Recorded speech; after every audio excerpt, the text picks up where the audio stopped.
Hi guys, welcome back to our channel. मेरा नाम है सुशांत एंड आप सभी का इस चैनल पर फिर से स्वागत है। आज का जो टॉपिक है वो है एटम्स। ये मॉडर्न फिजिक्स का चैप्टर है। यहाँ से एक क्वेश्चंस तो मतलब पूछते हैं नीट में, सो आपको ये करके जाना है। अब इसमें क्या है, आपको कुछ मतलब बातें ध्यान में रखनी है। अल्फा पार्टिकल जो होता है वो हीलियम न्यूक्लियस होता है। चार्ज पॉजिटिव होता है 2, मास 4 होता है इसका। देन नेक्स्ट पॉइंट जो है number of the alpha particle scattered. इसका जो फार्मूला है ये आपको याद रखना है। N is equal to K Z square upon sine 4 in bracket theta upon 2। N जो है number of the alpha particle scattered है। के जो है constant for the given foil. Z जो है एटॉमिक नंबर। ये इतना इंपॉर्टेंट नहीं है, मतलब यहाँ से अभी तक क्वेश्चंस पूछे नहीं है, पर आपको याद याद रखना है। देन साइज ऑफ न्यूक्लियस जो है वो 10⁻14 टू 10⁻15 मीटर है।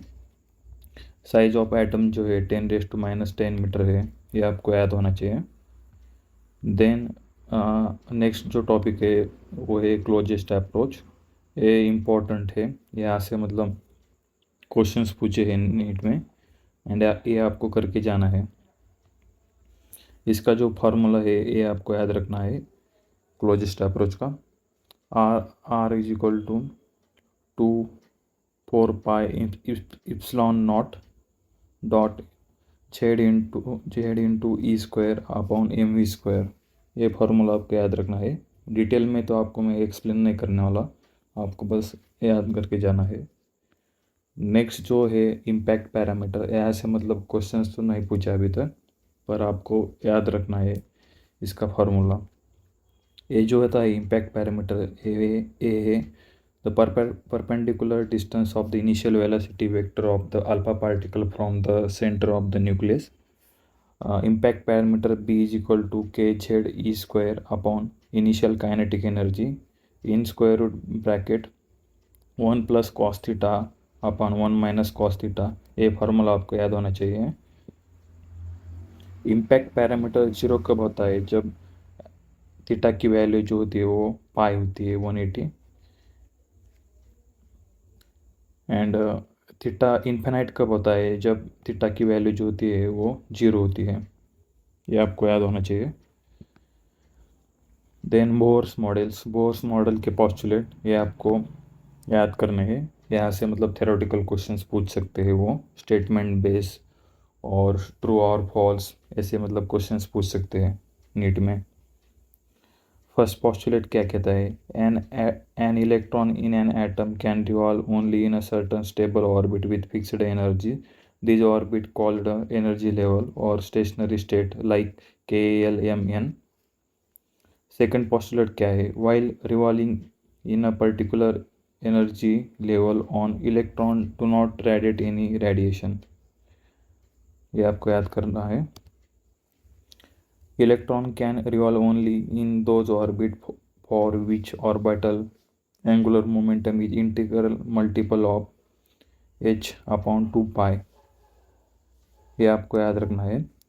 देन ये जो फार्मूला है MVR is equal to NH upon 2 pi, ये आपको याद रखना है। नेक्स्ट जो है इम्पोर्टेंट फार्मूलेज है, यहाँ से मतलब बहुत सारे क्वेश्चंस पूछते हैं इस टॉपिक से। सो ये सारे के सारे जो फार्मूले है ये आपको मतलब बिल्कुल करके जाने हैं, याद करने हैं। फर्स्ट जो फार्मूला है वो है रेडियस का। Radius is equal to n square h square epsilon naught upon pi m Z E square. Radius का दूसरा फार्मूला जो है वो है r is equal to 0.53 n square upon Z into angstrom. ये इसका यूनिट है, मतलब रेडियस जो आएगी वो एंगस्ट्रॉम में आएंगे। वेलोसिटी जो है, वेलोसिटी का फार्मूला जो है Z E square upon 2h epsilon naught into n।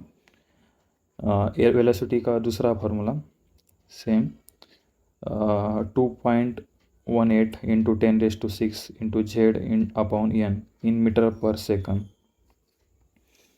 Kinetic energy is equal to mz² E4 upon 8n² h² epsilon naught square.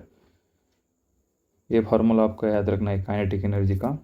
Then total energy जो है इसका सेम फार्मूला है kinetic energy and total energy का, बस जो है negative sign लगा है. Minus mz² is e⁴ upon 8n² h² epsilon naught square. ये फार्मूला आपको याद रखना है टोटल एनर्जी का. देन पोटेंशियल एनर्जी का फार्मूला जो है minus mz² e⁴ upon 4n² h² epsilon naught square. ये आपको याद रखना है.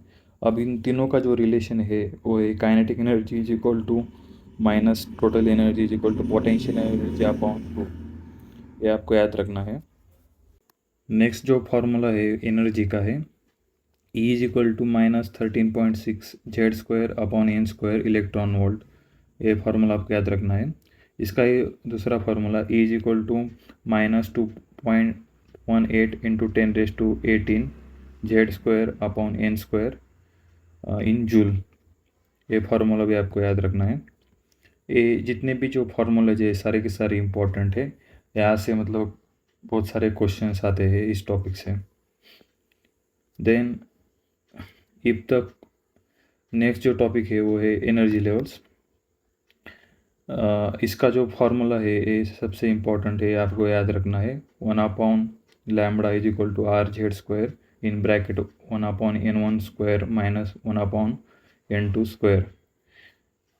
ये बहुत इम्पोर्टेंट फार्मूला है, ये आपको याद होना चाहिए. नेक्स्ट जो है स्पेक्ट्रल सीरीज, ये भी इम्पोर्टेंट टॉपिक है इस चैप्टर का. ये आपको मतलब जो टेबल जो है ये आपको याद होना चाहिए. लाइमन जो होता है लाइमन में जो होती है n1 की वैल्यू जो होती है 1 होती है, n2 की 2 3 एंड ये अल्ट्रा वायलेट रीजन होता है. बाल्मर जो है n1 की वैल्यू जो होती है 2 होती है, n2 की 3 4 विजिबल. पास्चन जो है n1 इज इक्वल टू 3 होता है, n2 4 5 6 7 कुछ भी हो सकता है. एंड इंफ्रारेड शो करता है. ब्रैकेट जो है इसकी n1 की वैल्यू जो है वो 4 है, n2 की 5 6 7 8 इन्फाइनाइट तक हो सकते हैं. एंड ये ब्रैकेट जो स्पेक्ट्रल लाइन है ये इंफ्रारेड रीजन शो करता है. पी फंड जो है इसकी n1 की वैल्यू जो है वो 5 है, n2 की 6 7 है एंड ए बी जो है इंफ्रारेड रीजन शो करता है. देन नेक्स्ट जो है सबसे इम्पोर्टेंट फार्मूला लाइक इम्पोर्टेंट है स्पेक्ट्रल लाइंस का. आपको क्वेश्चन में पूछेंगे फाइंड द स्पेक्ट्रल लाइंस. ये फार्मूला आपको याद होना चाहिए, याद करना है. यहाँ से मतलब क्वेश्चंस आए हैं बहुत सारे नीट में भी. देन एक और बात, जो फ्रीक्वेंसी होती है is inversely proportional to n and time is directly proportional to n³. ये भी आपको याद रखना है. सो